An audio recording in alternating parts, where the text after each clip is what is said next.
Everyone. आज हम start करने जा रहे हैं पॉलिटी। तो as we know, polity start करने में सबसे पहले हमारा जो है हमें मेन इंडियन कॉन्स्टिट्यूशन पढ़ना होता है। उसके लिए लक्ष्मीकांत सबसे अच्छी बुक मानी जाती है। लक्ष्मीकांत की बुक में जब आप देखोगे सबसे पहला चैप्टर है जो आपका वो है हिस्टोरिकल बैकग्राउंड।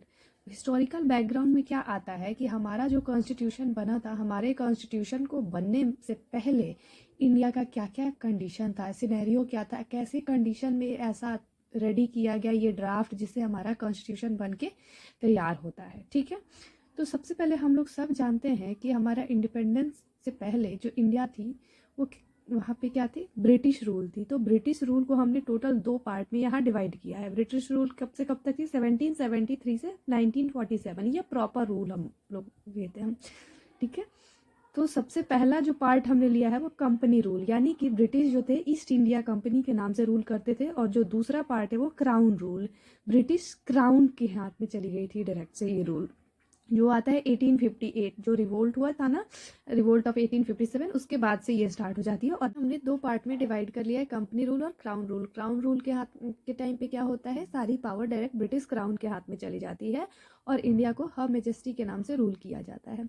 तो सबसे पहले हम देखते हैं द कंपनी रूल। जब कंपनी रूल कर रही थी तो कैसे रूल कर रही थी, इसे हम एक एक छोटे छोटे वीडियो के रूप में पढ़ते जाएंगे। तो सबसे पहले कंपनी रूल कब से कब तक, 1773 से 1858। इसमें क्या हुआ कि टाइम टाइम पे अलग अलग रेगुलेशंस बनाए जाते थे to control the activities of East India Company. East India Company जो थी उसको कंट्रोल करने के लिए अलग अलग रेगुलेशन चार्टर्स बनाए गए हैं। ठीक है, इस टाइम पीरियड में। तो जिसमें सबसे पहला आपका आता है रेगुलेटिंग एक्ट। 1773 में सबसे पहला रेगुलेटिंग एक्ट आता है। तो नाम से ये क्लियर है कि कंपनी के अफेयर्स को रेगुलेट करने के लिए इस एक्ट को लाया गया था। ठीक है, ये बहुत इंपॉर्टेंट माना जाता है। क्यों? क्योंकि ये ब्रिटिश ईस्ट इंडिया कंपनी की तरफ से ये सबसे पहला स्टेप था। क्या था? ये सबसे पहला स्टेप था। और यही जो एक्ट आता है रेगुलेटिंग एक्ट, ये एक सेंट्रलाइज गवर्नेंस के थ्रू दिखाता है कि ब्रिटिश इंडिया में एक सेंट्रलाइज एडमिनिस्ट्रेशन इस्टेब्लिश करना चाहते हैं। कैसे? तो वो आगे हम धीरे धीरे पढ़ते जाएंगे। अब इस एक्ट के कुछ कुछ फीचर्स हैं वो हम देख लेते हैं।